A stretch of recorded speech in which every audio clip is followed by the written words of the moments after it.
Hello, everybody, and welcome back. I can see we've been joined by 5 people so far. Welcome to day 5. So 5 people for day 5. I'm not sure if there's a sign in that, but I'm sure others are on their way.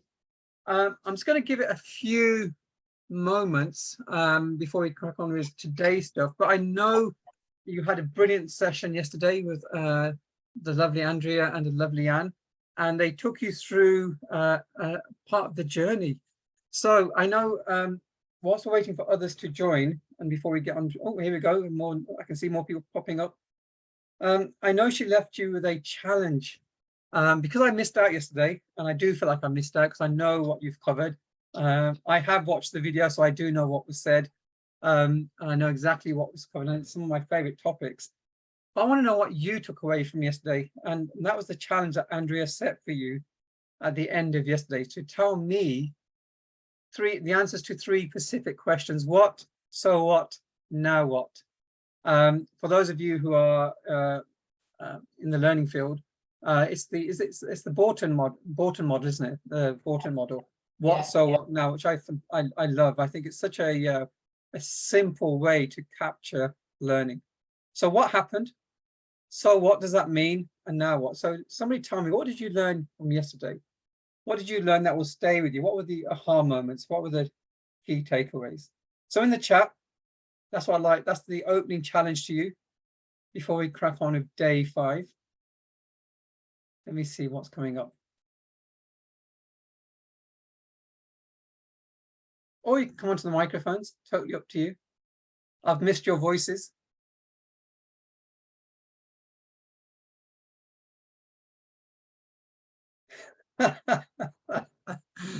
You're in deep reflection, that's what it is. You're in deep reflection mode and you're thinking about yesterday. The Dan Pink video that we watched, looking at several things around the one day about autonomy and purpose motive over profit motive. I found that very interesting. Fantastic. Thank you, Stuart. So there was 2 things there, autonomy and purpose. What was the third thing? Mastery. Yeah. Yeah, I wasn't asking you, Andrea. Oh, I'm so sorry. I'm so sorry. I know you know. So what do we mean by mastery? What do we mean by mastery for the rest of the class? What is mastery?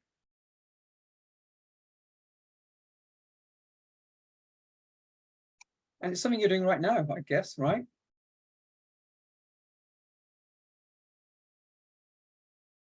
So autonomy, mastery, and purpose. Autonomy, the freedom to be able to work without being controlled, without that command and control approach. Purpose, being purpose-driven as opposed to being profit-motivated. And mastery is about getting better at what you do. And we all feel better. We all want to get better at what we do. Nobody wants to stagnate. Nobody wants to go backwards. It's an inherent part of what motivates us. So that was one motivation, more contemporary view on motivation. What was the other thing that you looked on in terms of motivation? What was the other model, the other theory? And what was that all about? You must have blitzed them yesterday, Andrea. Yeah. Also what we learned yesterday was how to receive feedback, how to give and receive feedback. What were some of the attitude as a manager to receive, to be a good listener. Brilliant. Thank you, Delphine. Feedback, so important. It's how we grow. It's the only way we grow. And again, I think we're going to be talking about coaching later. But it's what others see that we don't see, and things that we miss. We all have blind spots. So unless somebody actually gives us feedback, we are going to stagnate. We're not going to get better at what we do. So fantastic. Thank you, Delphine.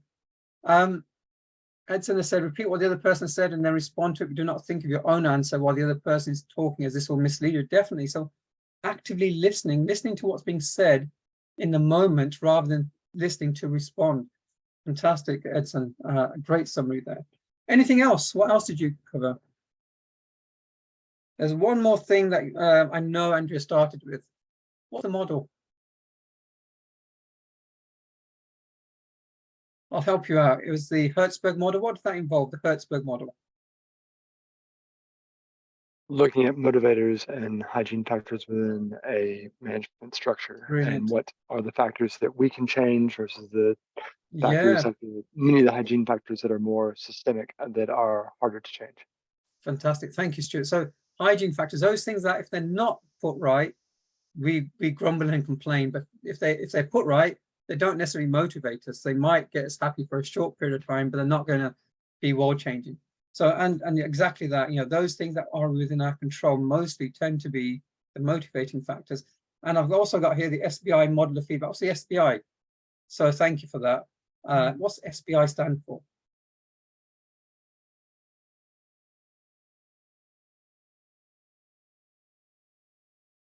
Situation, behavior, Impact. impact. Yes. Brilliant. Yes. Fantastic. Situation, behavior, impact. So what was the situation? What was the behavior that you observed, and what was the impact of that behavior? And that's a great way to actually tackle and having those conversations around feedback. So I think that was, I mean, clearly there's a lot to cover yesterday, and you know, Andrew, you did a fantastic job, and I saw you finished bang on time at the 4:30 mark. So well done. So we're going to be doing a lot of, I suppose, building on what we've already covered. And I'm going to talk about a number of different things. So I'm going to ask Andrea if she can start sharing screen. Thank you, Andrea. So just to remind you, next screen, please. And just to remind you where we're at. We are at day session 5, on day 5 of this program. It means we're past the halfway mark, which is brilliant. So we started off getting ahead in the game, thinking about what it means to be a manager, the Jane case study, started thinking about what that means for you as you in your particular roles as managers, and how we often squeeze in the middle, you know, having to manage upwards, downwards, and managing the work. It's no easy task. We then started focusing yesterday around understanding yourself and others, what makes people tick, the whole motivation piece, and how to actually connect and actually listen to your people and to give feedback. Today, we're going to be thinking about how we work with people. Thereafter, building the team dynamic, developing that, embracing the challenges, and then finally, and that big conclusion, big finish, will be drawing it all together. So the next slide, please. Thank you. So specifically today, we're going to exploring the concepts of trust through competence and benevolence. Now, there's a word that you don't often think about and hear about in the workplace, but being benevolent. And that's often translated as being kind, being caring. I'll explore that in a bit more detail. To understand when, how, and why to use objectives as a manager.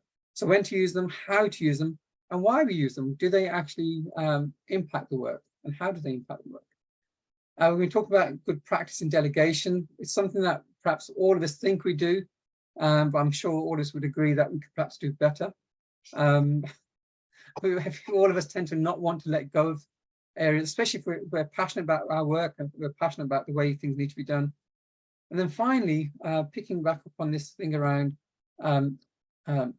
developing ourselves, mastery, to recognize models of coaching and their application. So another jam-packed program for you today. So hold on to your seats. We're going to get rock and rolling.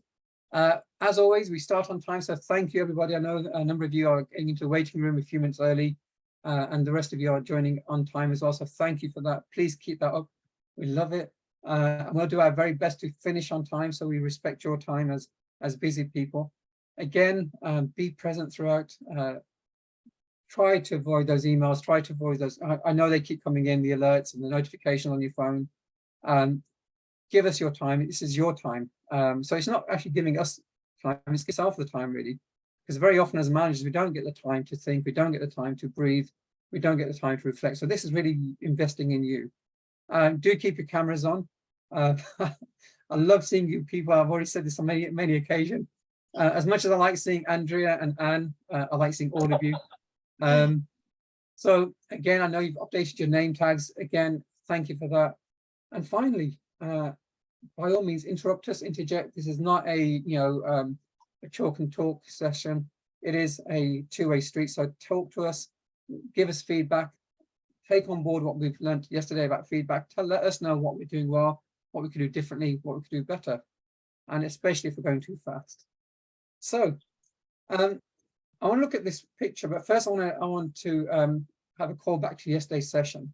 And it's something that I said to Andrea before I started. today's session, maybe we have a little pre-meet before the session begins. And I watched the video. For those of you who have missed any of the sessions, please do watch the videos. They're on the platform on Curator.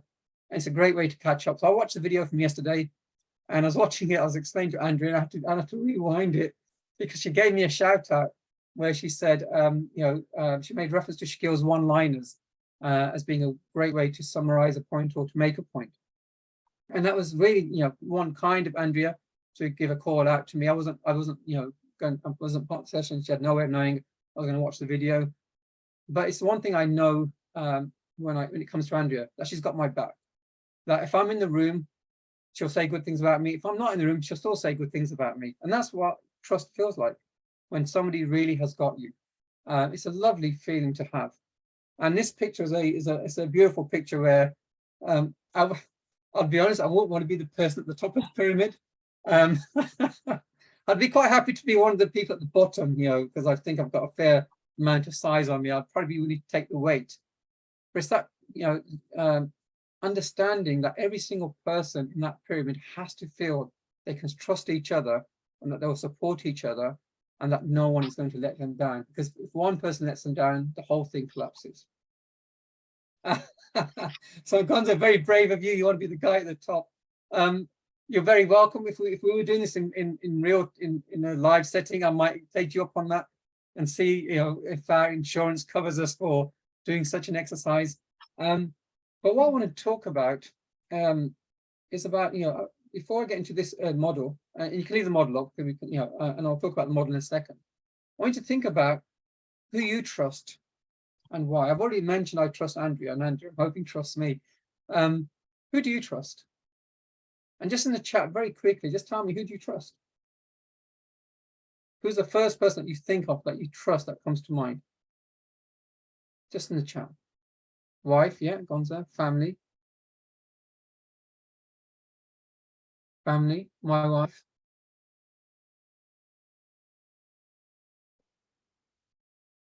Family, yeah. God, lovely. As the US dollar bill says, in God we trust. Long-time friends, yeah, Stuart, yeah, thank you, Stuart. Friends who've proved themselves time and time again. So these are, I think I'd have to agree with you. Generally, we tend to trust our, people that we are close to, and that can be family, it can be friends. It can be, trust in our faith in a creator, in a divine being. We very rarely think about trusting colleagues and work people, right? That's not the people we think about when we think about trust. And yet it's such a critical part of work. It was interesting, there's a piece of research done last year that showed the most trusted profession were nurses. The most trusted profession, we trust them more than anybody. Then teachers, doctors were at the top of the list. Right at the very bottom, who's at the very bottom, do you think? Who do you trust the least? Yeah, the survey said nurses are at the very top, Gonza. So who do we trust the least? Who do you think it was in the chat, quickly?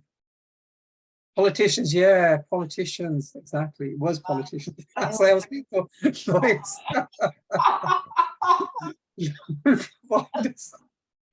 I'm sure they're towards the bottom as well. So yeah, the politicians towards the bottom, but just not far from them were business people. People in business. We don't tend to trust people in business. And it might be because there's that underlying view, and again, it's not necessarily the case for our sector, but that people are just motivated by money, and they will stab you and climb over you to get to that, that next level, to get that, increment or whatever it is. But let's try to think about, what does trust actually mean?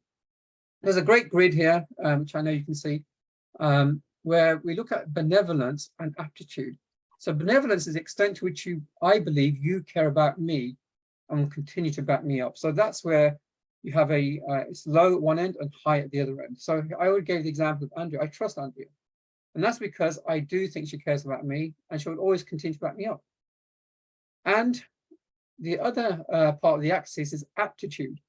the extent to which I believe you are competent and capable. So people who are technical experts will tend to get high levels of, on this particular grid point, on terms of aptitude. The extent to which I believe you are competent and capable. And it works both ways. It's not just about you and your manager, but your manager and you. So it works in both directions. Now, as you can see from the boxes, there's 4 different quadrants: affection, trust, distrust, and respect. Now I want to talk about what that looks like for me. So I'll tell you about where I had a situation with one of the organizations I worked with, where there was a founder. Now the founder was brilliant. He was absolutely passionate about the charitable organization, spoke with real energy, real heart, brought that to the table every single time, sacrificed his time, his family time, to put the purpose of the mission of the organization first. And as a result of that, and he was very capable of what he's doing, very competent, very capable. So there's a lot of respect for that individual. But over time, and again, obviously that led to the upper quadrant of trust. I trusted this individual. This individual could have said, we're going to do X or Y or Z with limited resources, and I would have trusted this person to the ends of the earth because I believed in what they were saying. I really did. I wholeheartedly bought into what they were saying. As the organization grew, and it grew rapidly over a very short period of time, it outgrew the ability and the competency of that founder. And the founder did the right thing. The founder brought in capable people, qualified professionals to grow the organization. And then that founder moved into that other quadrant around where the affection was still there, definitely. I believed he cared about us, and I cared about him, but he didn't have the competency and capability that was needed at that level. And he left the organization in the end. Obviously, it took some cajoling, it was a two-way conversation, and I know some founders stay beyond their level, and they shouldn't, because they've outgrown the organization and they're still beloved, but they're just not able to lead anymore. The organization has just become too worldly. It needs more organization, it needs more structure, and needs more policies and processes, and there's compliance and all of those things that make organizations, away from just being community organizations and goodwill organizations. So it's interesting for me to notice how he'd moved from respect to trust to affection. So people can move through this quadrant. It's not a fixed thing. I had one line manager who, for want of a better word, in another part of my previous experience, was gifted his role. Didn't deserve the role. There was nepotism going on in the organization. Wasn't particularly competent. Relied on me heavily to do all of his work. So I didn't believe he was competent or capable. And he would throw me under the bus. If something went wrong, it was my fault. But he would also take my ideas. I remember, sitting down in one meeting where, as the senior person who was meant to write the strategy for the directorate. And I wasn't a director at that point. I was, head of a department. And he asked me to write it. And I said to him, just give me one, just tell me, I'll write your strategy. Give me a sentence. Give me your vision. And he said, what should I write? I thought, just give me one, give me something. And I'll do the rest of the work for you. He couldn't give me anything. And I just had no respect for him. I had no, I didn't believe that he was competent and capable. And I didn't believe he'd back me up. So there's a lot of distrust. Now, I think, in the workplace, in your context, whilst it's important to think about your line manager, it's also important to think about the people that you line manage. How do they see you? What have you done that will either build that trust? Do you show that you care about them? Do you, and it comes back to what we were saying yesterday about listening. By listening to somebody, you actually start building that foundation of trust. When you listen to somebody, really listen to what they're saying. You're sending a message, I care about what you think. That's what you're saying. That's what you're really saying. When you give them work to do that is stretching, challenging, you're saying, I think you're capable. And all of those things, and we'll talk about delegation later today, all of those things help to build that trust. Now, I said, again, for those of you, I think it's day 1 or day 2. I've lost track of the days already. I said trust comes on a turtle, but leaves on a horse, on a horseback. And it's so difficult to build up trust. And it's so easy to lose that trust so quickly. So there's a lot I've shared with you now. What I like to really do from you. Shaquille, just before you pop people in the group, which is where I think you're going, have you spotted Gonza's question? I haven't actually, no, but thank you. Let's have a Right. look. So do we tend to trust people who trust us? In other words, it's infectious. Mhm. I think that's Yeah, a yeah, really astute observation. Yeah. It is, yeah. And what do you think, Gonza? I mean, I'll throw it open to you. What do you think, Gonza? Yeah, thanks. I think it's something very common to trust someone who actually trusts you. Yeah. And I know this can be a little bit weird when you wait for another person to trust you and then you can trust them. It keeps on, you keep on thinking, okay, I'm going to wait. I don't think I can trust this person. But the moment you realize that they can trust you again and again, then I think you also go into it and then you trust them and then they trust you more and then they something like that. That's my theory. That's what I think. Yeah. I think it's a good observation, Gonza, and it's a fantastic, point we made. Thank you for that. I think we don't like to be betrayed, do none of us like to be betrayed. No one likes to feel like they've been betrayed. But I think as a manager, you have to start from a place of trust with your team. And I think it was Simon Sinek who said it best. What's the point of employing somebody and then not trusting them to do the work? There's no point. If you can't trust somebody, then there's no point employing them. You have to start from a place of trust.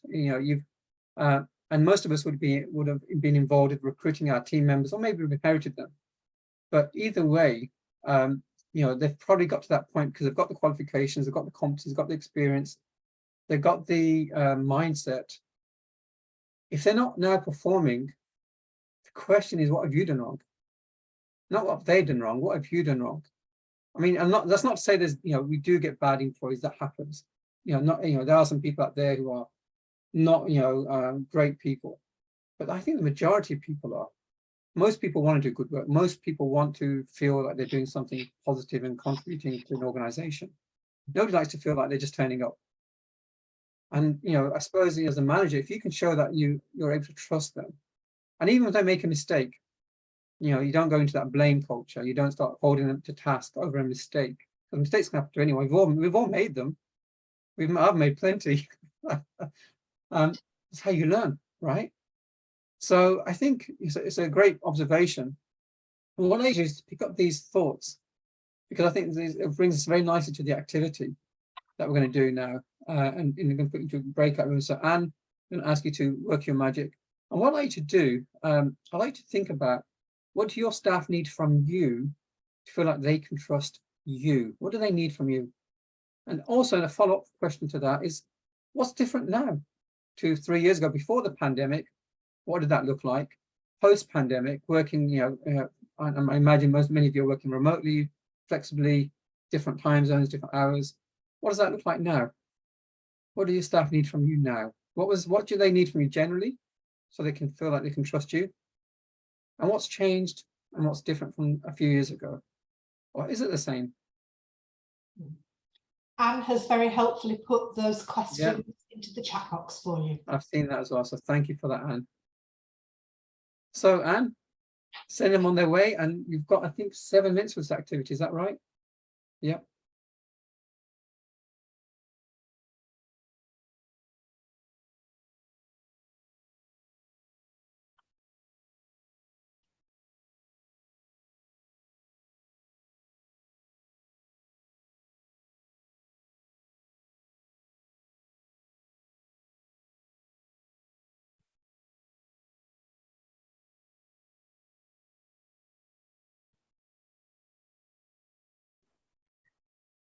Yeah, everybody's back. So welcome back, everybody. I'd like one person from each room, please, and there's 3 rooms, just to share with me what was being said in a particular room. So room 1, Edson, Marisha, Morgan, or Stuart, who'd like to share with me?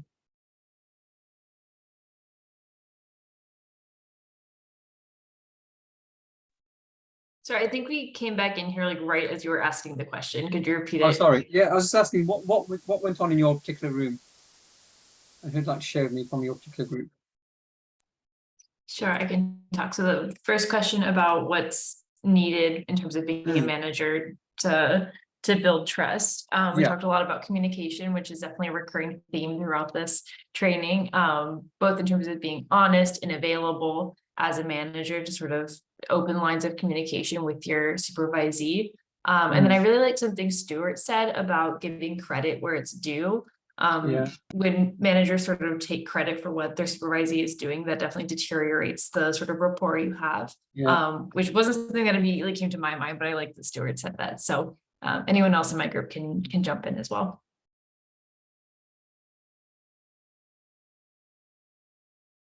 What's different since the pandemic then? Anything different? So we talked about just the level of intentionality that's sort of required. You know, whereas when you're sort of all together in an office setting, you can sort of have rapport over coffee, you know, happy hours and those sorts of things. But in a remote environment, it sort of really requires intentionality to create that rapport and to sort of have that sort of open communication. Fantastic. Thank you. Thank you for that, group one. Group two then, room two. Annie, Delphine, Gonza, you'd like to share with me? Similar points or different points?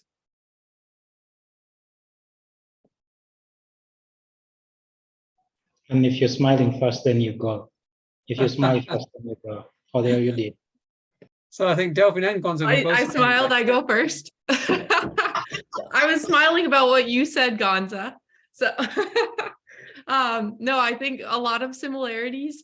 I liked one, I'll report back on one thing that one of our group members shared was vulnerability. And I liked that you gain trust by making yourself vulnerable.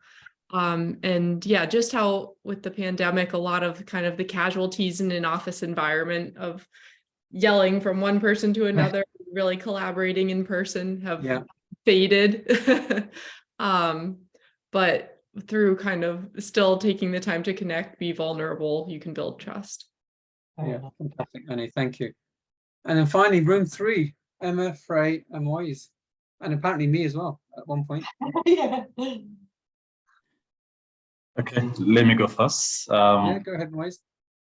A lot of similarities from other teams just reflected. We talked about being open, respectful, and showing integrity to your team, and telling the truth, and having regular engagements and communication with the team, and being transparent creates more trust from your team.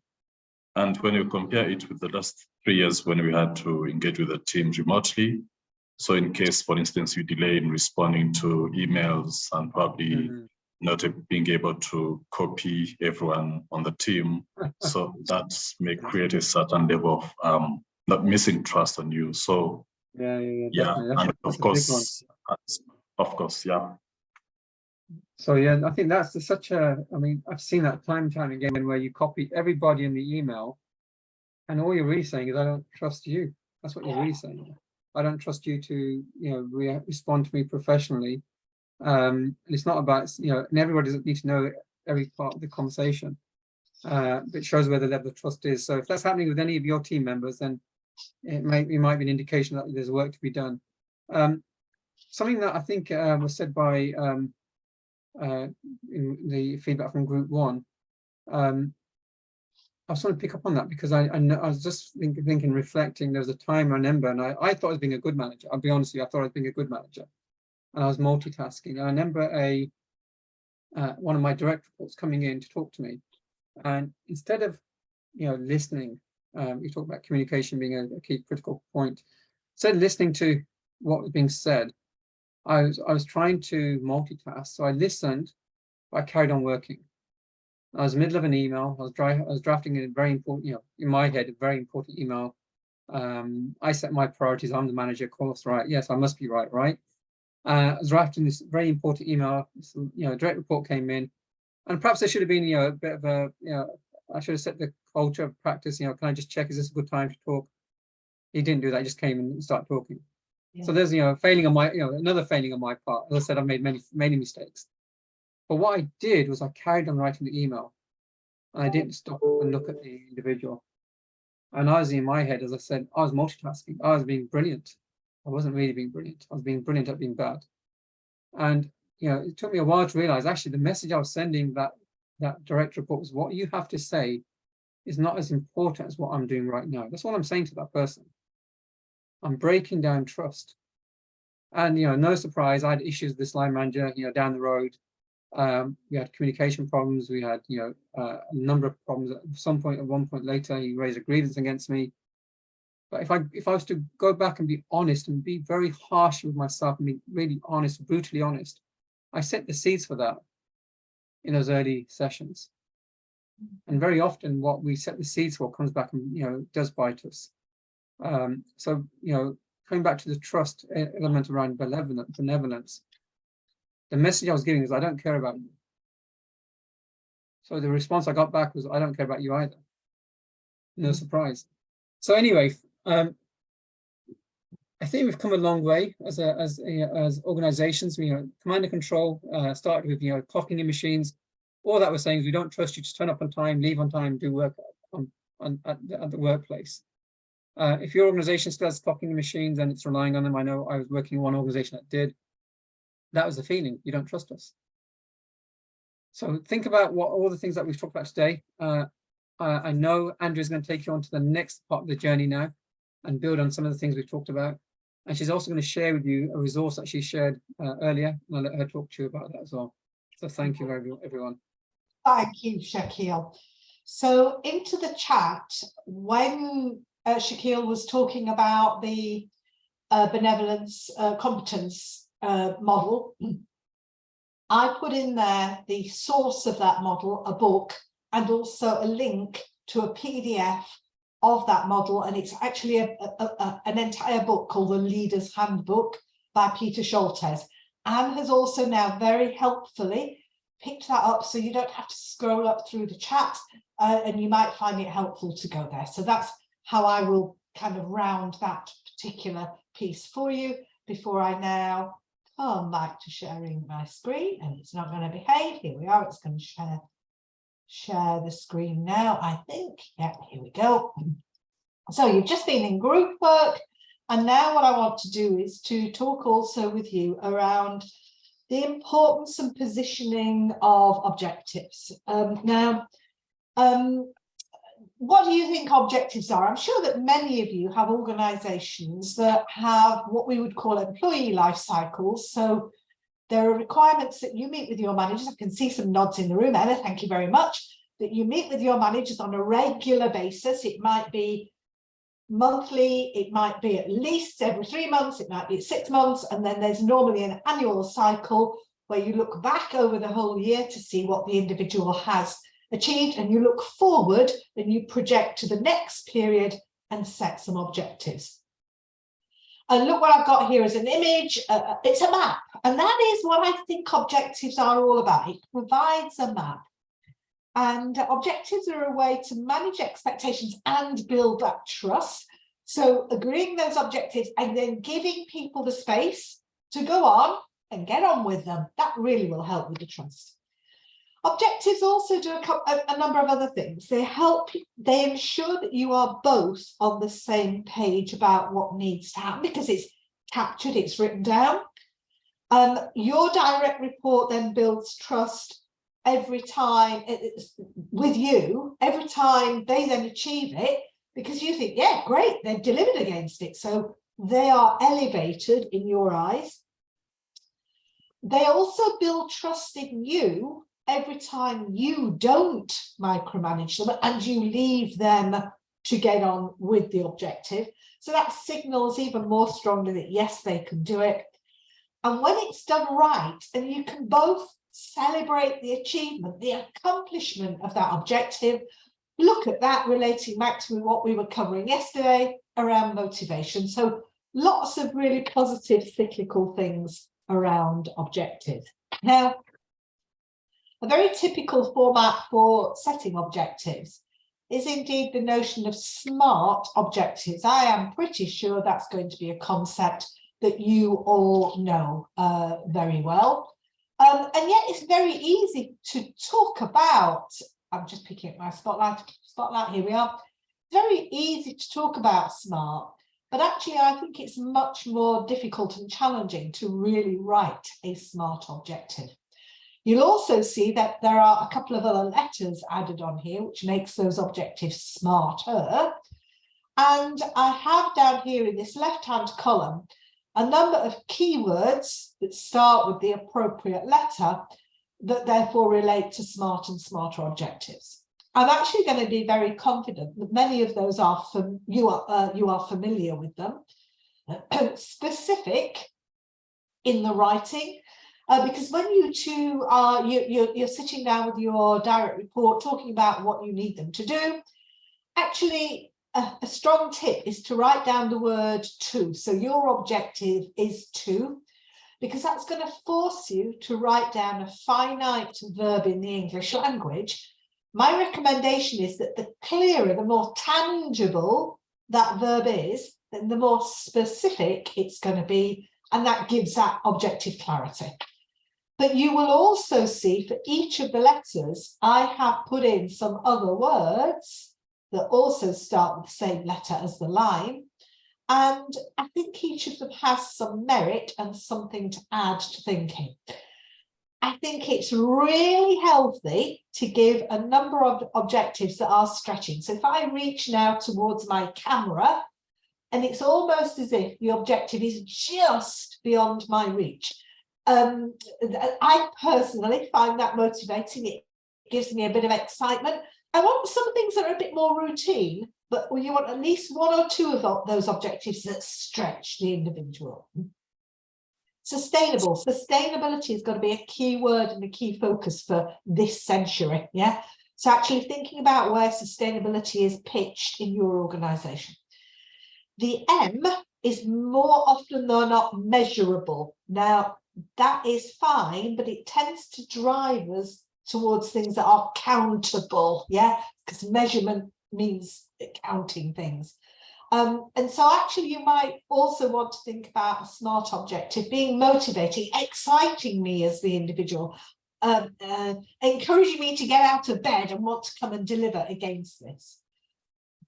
The A most commonly is referred to as being action-based. That goes to my reference to writing the word to down, followed by a finite verb. But look at the other things that are also offered here.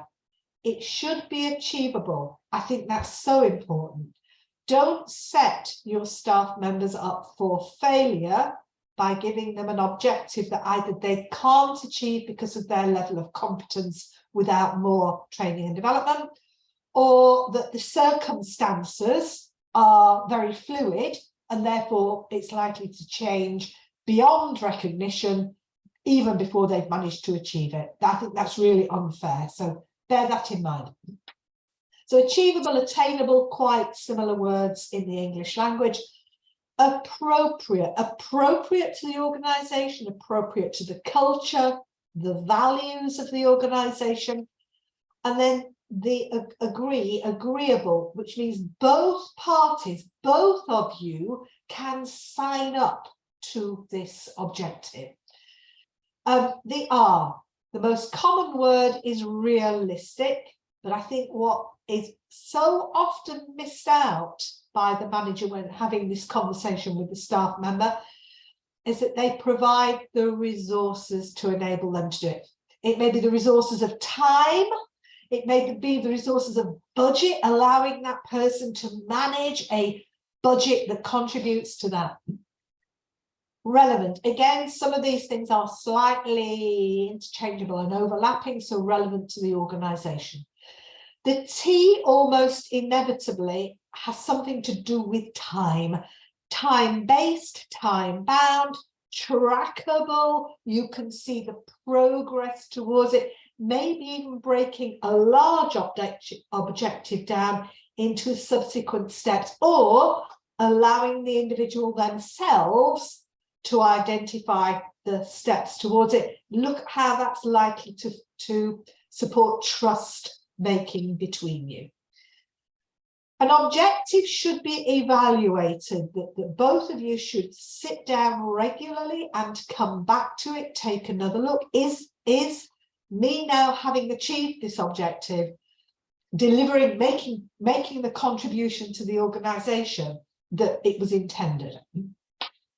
Environmentally appropriate, links again with that sustainability, and it should be reviewed and regularly. So again, that notion of, whilst you may well project for a whole year and set the objectives for a whole year, whatever your organization says, I strongly recommend to you that you have one-to-ones every month with each of your staff members.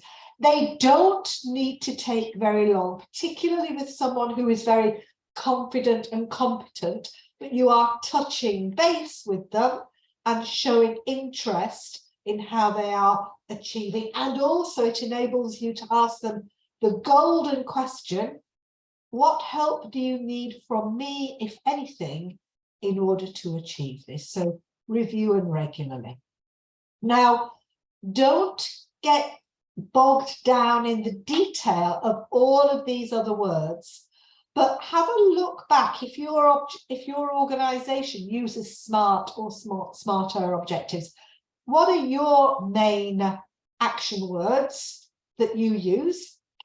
And therefore kind of go with those. And I'm going to deal with the things on the left-hand side, but Shakir, I can see your hand is up. Please come in. Yeah, it was just his comment that there's a comment in the chat that you thank might you. want to refer to. Thank you, and I've entirely missed it. Oh, lovely. And look what we've got there. Gonza, thank you very much. You've got M is for mission driven. Look at that, how that links. So thank you, Gonza. That links so beautifully with the purpose stuff, doesn't it, of Dan Pink. So brilliant stuff. Executable, I like that. I'm gonna steal that one, Gonza. I like that. Thank you. Significant. Great set. Wonderful stuff. Thank you, Shaquille. You know what it's like when you're focusing on the group and the PowerPoint, you sometimes miss the chat, so that's wonderful. So let me give you some hints and tips. Now, on the right-hand column of the screen that I'm sharing with you, I encourage you to think about relating objectives to three things: the overall aims of the organization. And what I say is, and this actually is great to what you've just put, Gonza, about it being mission driven, is that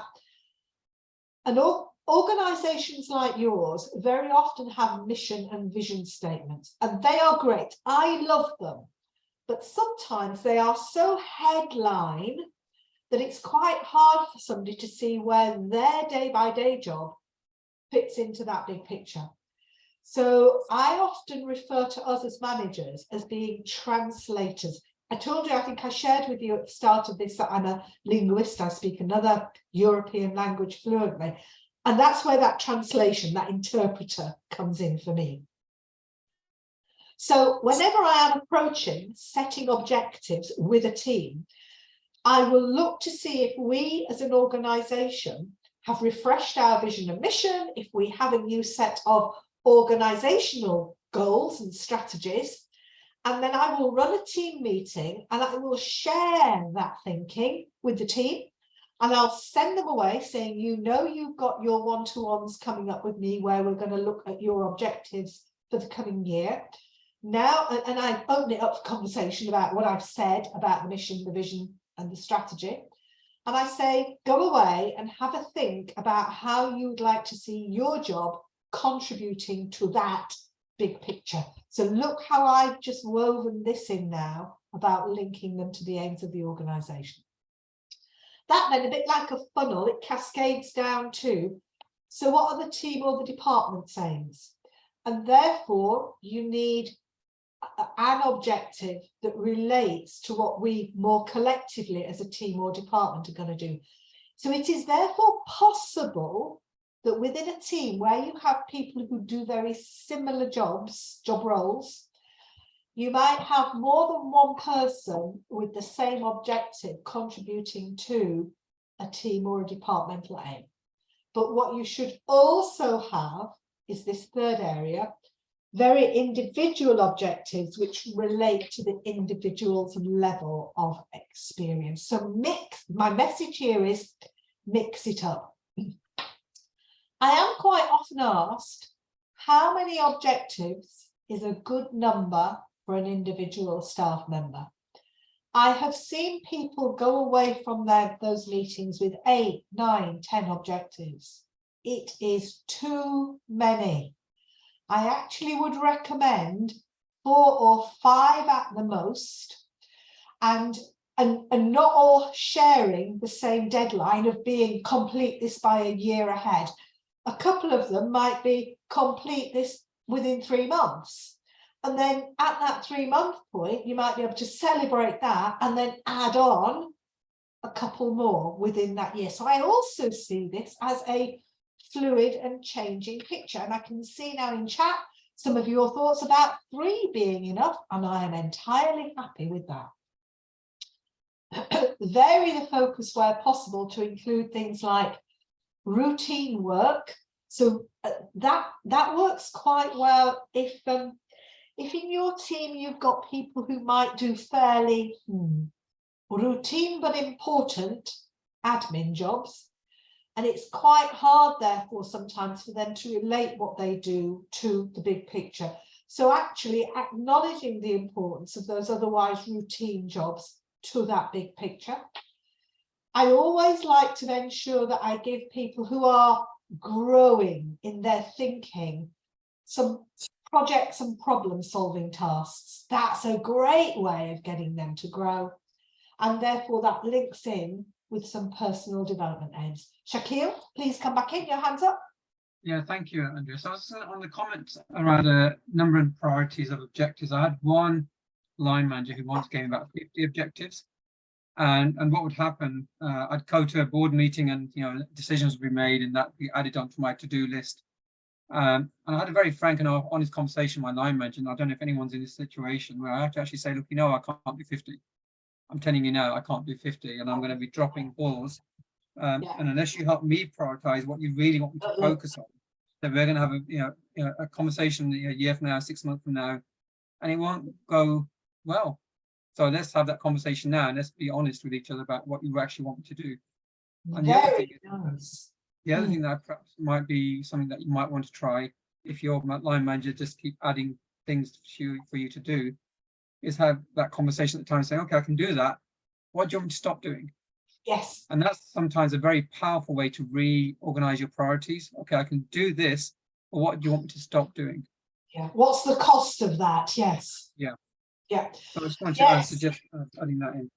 No, I think they're really powerful suggestions. And actually, I have known managers and staff members put a weighting or a percentage value on each objective to say, right, it's of this list of 4 or 5, which has the priority, which do I want you to spend more time on in the early part of this coming cycle. So yeah, I think that could really help with that piece. And there's that classic saying, isn't it? If everything's a priority, then nothing is. Nothing gets done. Yeah, because we run around just kind of in a headless way, flapping around, not really achieving very much at all. So yeah, I think that's powerful stuff. Something just came back into my mind, and I'm not sure it's in my notes. Just bear with me, just see if I can still find it. Objective setting, order, priority. Oh, I know what it was. I have found it. Yes. So one of my client organizations, which is works in the NGO sector globally, they have stopped setting objectives. Wow, how radical is that? Yeah. But what they have started to set instead are outcomes. So manager and staff members still meet, and rather than saying, this is what I want you to do and this is how I want you to do it, because that's a very directive style, it says, these are the sorts of directions our organization needs to go in. How can you contribute? And if this is the outcome we need with the client or whoever, go away and do it. The way you do it is entirely up to you. And that, I think, is kind of radical, refreshing, and again, look how that would link so closely to building trust between those parties. So see if that would work and would fit. And around autonomy as well. Andrea, yeah. giving the person the freedom to work within certain boundaries. Absolutely, yeah, really powerful. Now, And yeah, we can't go against whatever your recommend that you go against whatever your organisations do. Your organisations might prefer objectives or whatever your language is for this, but do bear in mind that notion of outcomes. Yeah, and Delphine, you are of course absolutely right. This is a fantastic way of promoting autonomy. Look how you are linking together all of these things that look like they are discrete packages, yeah? But they in a kind of way, we're talking about the same thing every day, aren't we? But through a different lens and a different perspective. Super. Now, I think I'm right in saying that I don't have... Moise has just made a point as well, Andrea.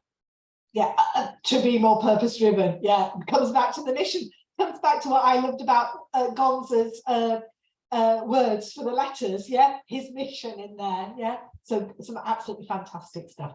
I do have one other slide before I hand back to Shakil, which is this one, which I think is kind of what I described to you, your role in helping people see the big picture. So we're going to enter the cycle here, where you explain, perhaps in a team meeting, what the organisation's goals are. Then in one-to-ones, you begin to link the team and individuals' part in achieving that. You need to discuss the skill, the behaviour, the attitude of each individual. Together, I think that's such an important word, together you agree the objectives. It does say monitor, but I don't mean closely. I don't mean sitting on somebody's shoulder, yeah? It's that soft monitoring at a distance, give people space, and also bearing that in mind in that you may well have a role to help develop somebody in that, to grow in their confidence and knowledge. And then it comes to the end of the cycle and you look back with them, again, note my language, at how they've done. And then guess what? You're into the cycle again. So that's how I see that working. So that is, I think, all from me. I'm going to go forward slide. I'm going to hand back at this stage to Shakil. Thank you very much, Andrea. And I think it picks up very nicely on this whole concept around getting too many objectives. You know, you can get a lot of work given to you. You can have a lot of work, for want of a better word, not delegated, but dumped on you. And what you do with it next, really, I suppose, comes down to a choice. You either then try to do everything and then fail, or if you're a manager, taking advantage of the fact that you have talented people around you who can then support you in doing it and helping you deliver on your workload. Now, I suppose, like myself, I've had senior people who've dumped their actual roles onto me and I've been carrying them. And that's not really delegating, that's just me literally carrying the person above me because they weren't capable of doing their job, and I explained what that felt like. But the question is really, how well do you delegate? What does that look like for you? So what I'd like you to do, we're going to get into an activity straight away, and then we're going to talk about the findings afterwards. I'd like you to do a list in your groups, and I'd like you to come up with two lists. The first list is, what should you do to delegate well? What does that look like? What does that involve? But at the same point in time, I like to think about what you shouldn't do. What should you not do when you're delegating? Things that you should do and things that you shouldn't do. So again, and if you don't mind, if you just put that into the chat so they have that. What should you do when delegating? What should you not do when delegating? So your do's and don'ts for delegating. And again, when we come back from the groups, I like you to have one person from each group tell me, I'd like you to delegate somebody from your group to give me the feedback from the sessions that you are in. Okay, everybody happy with that? Clear on that? It's in the chat. Thank you. So think about, I think okay. We'll force him back now anyway, so. So because I'm just conscious of the time and I don't want to eat into Andrea's time too much, what I'm going to ask from each group is not necessarily to give me the whole list, but give me 1 or 2 items from one of the lists, so either the do's or the don'ts. So group 1, either give me 1 or 2 items from do's or 1 or 2 items from don'ts. Who did you delegate for group 1? You didn't delegate. Emma has already, Emma, thank you, I can see, put up a Oh, strong okay. list of, I yes. don't know what group number I was in, sorry. Oh, don't worry. Same. That's all right. You were in group 3, I can, yeah, but it doesn't matter, don't worry about details like that, we can cope with that. Yeah. So Emma said, do offer to have a call to walk through the task, make sure they have the tools they need, can delegate task authority, yeah, delegate the appropriate amount for, missed that last bit, is there more? For For the is that it? person. For the person, okay, I can't see the rest of it. Fantastic, thank you, Emma. Yeah, definitely. Make sure it's doable, the appropriate amount, not too much. Make sure they have the tools they need. So delegating the work without giving somebody the tools they need is literally setting them up to fail. So not a great thing to do. Thank you for that. The other groups then. I just added in the chat as well, but for our don'ts, we said, don't micromanage, try not to be a perfectionist or expect perfection all the time. Something important was not hoarding responsibilities, like being afraid to delegate and just overworking yourself. And some strategies of what to do to delegate well is being specific and proactive, knowing your team's strengths, who to delegate to, who can do what well. And setting expectations from the beginning about deadlines, if you're going to check in, how that's going to work, so you don't end up micromanaging or being a perfectionist. Fantastic, Morgan. I think Andrea made that point, I think on day 2, where she said around when you give work out, don't expect it to come back the way you gave it. Don't expect it to be done the way you would have done it. Exactly. It might well be done differently, and that's okay. It might actually be done better. It might, the person You actually could learn something. You could learn something. exactly. You might learn something. So yeah, I think it was on day 1 where I said, done is better than perfect. Getting the work done and having an agreement about what done looks like, rather than it being perfection, because perfection is never attainable. So it's better to get it done and move on to the next piece of work, especially if you've been given 50 objectives. Okay. Last group, thank you for that, Morgan. I think that's our group. Edson added our list in the chat there. I think we touched on a lot of the points that the other groups touched on about, for the don'ts, not micromanaging, not assuming that the individual knows how you expect it to be done, sort of communicating and all of that good stuff. So I think all of the points we touched on were already discussed by the other groups. Oh, fantastic. Thank you, Asha. And I can see you've put, there's a lot you put in the chat. The only thing I'll perhaps add to what's been said, and I know Andrew touched on it slightly earlier, is, about sharing work, making it interesting. Don't keep all the good stuff for yourself and give all the boring stuff out. Because again, your direct reports will be able to see that you've kept the good stuff for yourself. Give them some of the good stuff.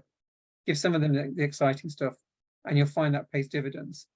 Okay, with that said, thank you, everybody. I'm going to pass over to Andrea to take you on the final part of today's journey. Wonderful. Thank you very much, Shaquille. And I'm going to start without screen sharing. And I have a question for you. And I'd like you to, I'm not going to type it up anywhere.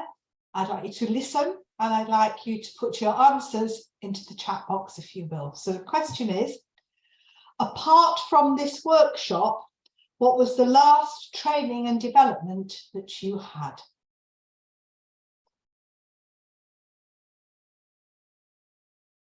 Okay, so I'm watching the chat box now to see what comes in, give you a moment or two to pop a few things in. Lovely, things are starting to come in now.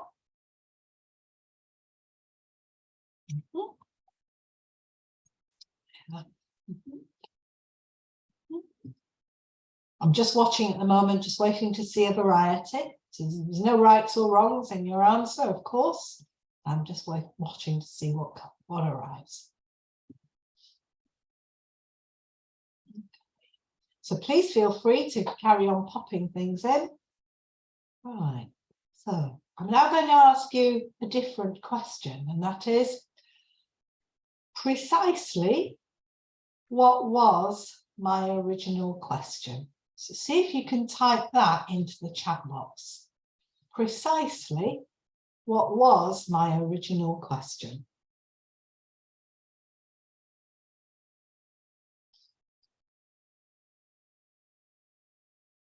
Okay, so Emma, you're first out of the blocks with an expression of it. I'll just see if anything else comes in. Can see a few people looking down, so I've now got 2 in. Okay, and again, keep it going, that's absolutely fine. I am now, and I looked down very, very carefully to my sheet to make sure I read it out precisely. Now I'm now going to read it back to you, and it was, apart from this workshop, what was the last training and development you had? Now have a look. Yeah, Gonza. Now have a look back in the chat. I think it's true, with perhaps a couple of exceptions. The emphasis in your answers has always all been on that word training.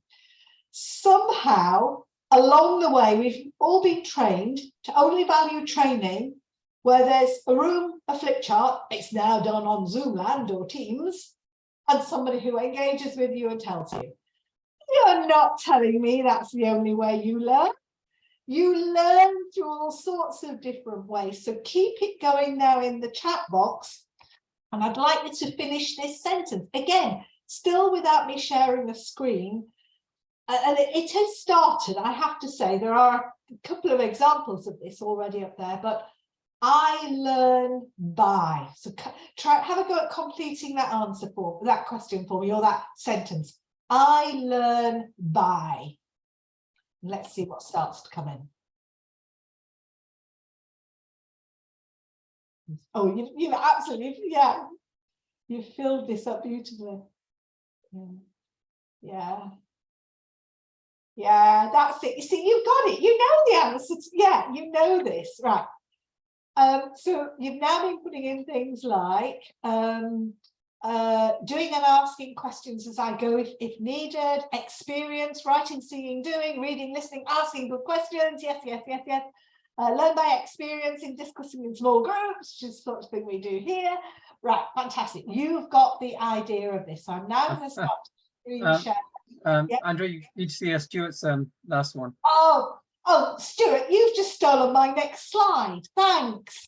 So I hope I'm joking with you. Well, I'm only joking because it is my next slide, but in my tone of voice, I'm joking with you. Right, look, it is proof. Exactly. But the reason I do that with you in quite a playful way, so thank you for going with me, is that in that bit of conversation, when you set objectives or outcomes with your staff members of things they're going to be achieving over the next cycle, what should be coming up in that conversation is, do you already have the skills in order to deliver that objective?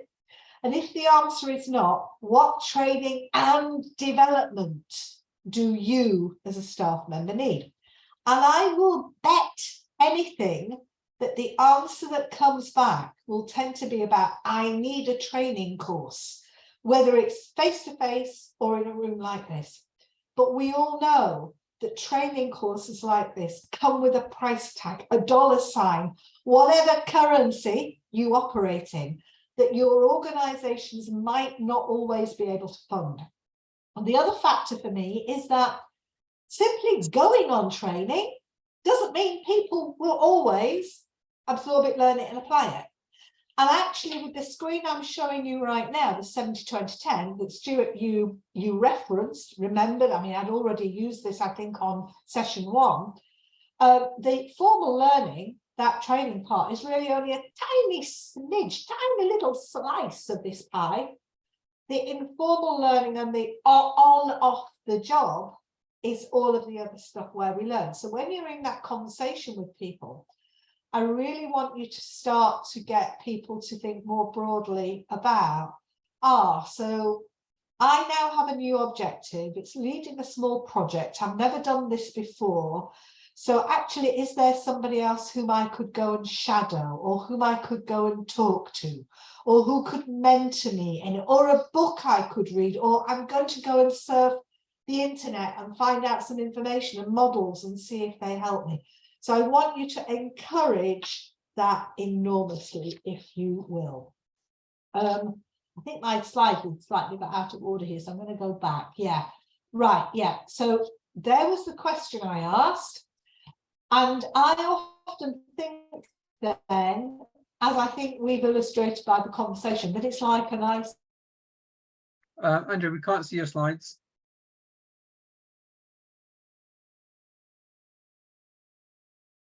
Oh, it's just me. No, I can see everybody else's moved, so I think Andrea's lost connection. Is that right? Okay. Yeah, I'm gonna and share. if you want to share the slides, have you got slides? Oh, Andrea, you back?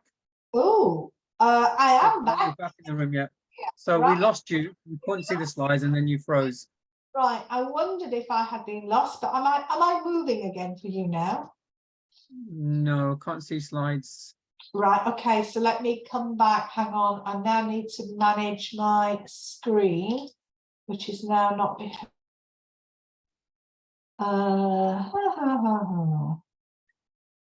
Why won't it? Should I share my slides? Would that help? All right. I think you may have to actually. Yes, please. Okay. Yeah, sure. I think I So, might everybody see that? just about getting it back. Well done. Yeah, lovely, lovely, perfect. Right. So let me get you. Yeah, you're doing a great job, fantastic job, getting that brilliant job.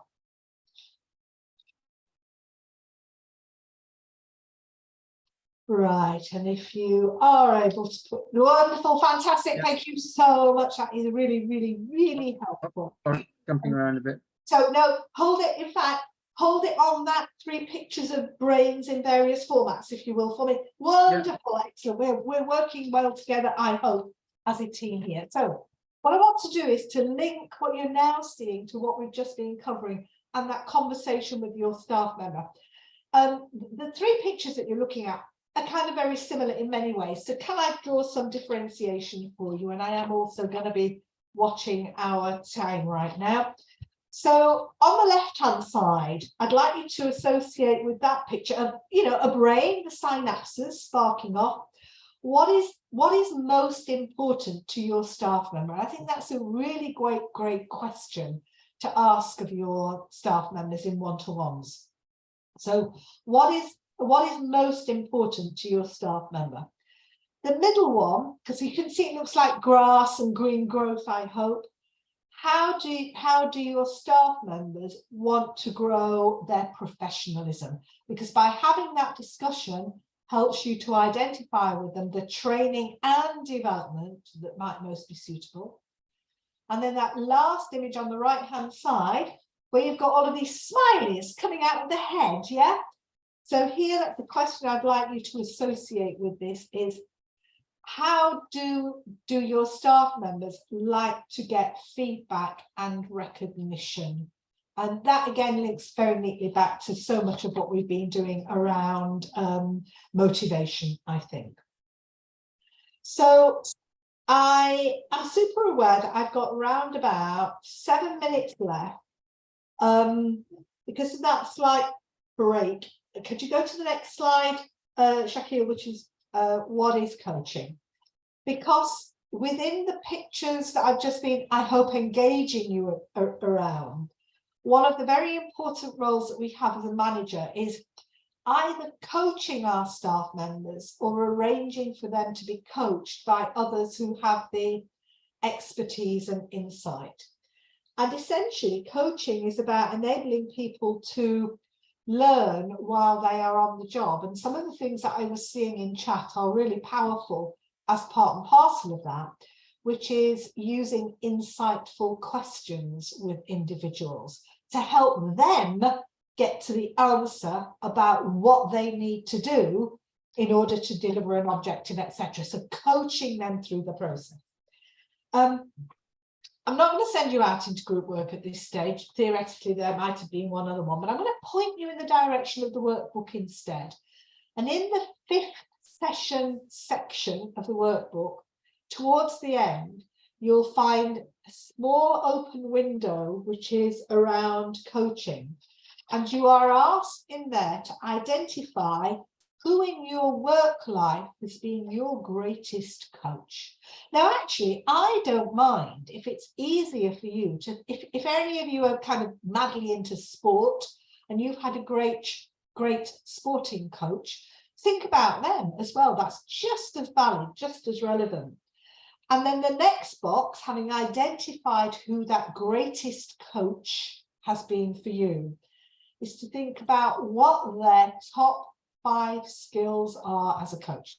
Now, I've already hinted at one of the things that I think is really critical for a coach, which is the ability to ask great questions.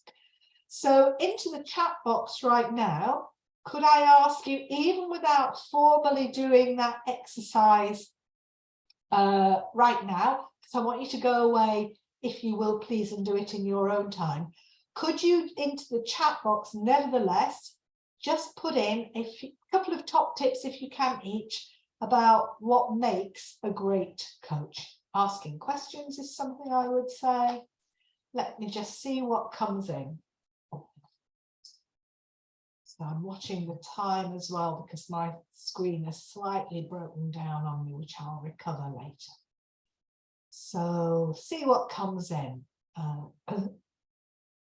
What are the top skills of coach? Wonderful things coming in now. Yeah, willing to teach, invested in my continued growth, being a great communicator, a good listener, understanding, genuine investment, interest in the mentee's goals. Yeah, wonderful, fantastic. You are so on the ball with all of this. This is fantastic to see. So, Shaquille, do me a favor, go 2 slides forward, please, if you would, because I want to go to the GROW model, please. Wonderful, thank you. There are many coaching models out there. If you just Google or put into any search engine browser the word coaching models, the phrase coaching models, you're bound to find this and you're bound to find others. This is one that I think is really accessible and really useful. And it was developed by Sir John Whitmore, a UK athlete. I want to say a runner. I would actually have to double check that. I want to say runner.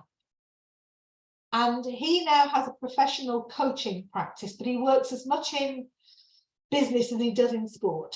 And he developed what is called the GROW model, where we sit down and work through with the individual after we've done the bit about objectives. What's your goal? What do you want to achieve? And you can either focus this in on an objective, or you can focus it in on somebody's work goal aspirations. So it can be much more future looking. The next thing to discuss with them is, how realistic is that goal? So you're checking out, where are they now? And I think really taking the time with that conversation piece, allowing people to open up, to bring their vulnerability. Well, I'm not sure I'm there, I aspire to it. And you might need to come in and say, do you know, I think you're much closer to being there than you think you are. Then the O, it's about identifying some options. What options and steps do you have as an individual, and can we as an organization give to you in order to develop those skills? And the last one, the W, is the will.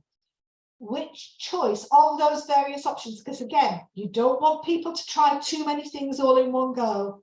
Which of those things are they going to turn into actions? 1, 2 at the most, go away, put them into practice, see how they work back, come back and have another coaching session with you and take them through it. Now, you as a line manager can coach your staff members, but equally, you might also set up that one of your staff members is coached by another expert within the organization. That it can be very useful to kind of give that person some distance and freedom from you as the manager to kind of explore some of those things. So do bear that in mind. Now, I'm super, super conscious of our time. I think I've got just a couple of slides to go. So although I've given you a very quick insight into growth, jump forward for me one more slide, please, Shaquille.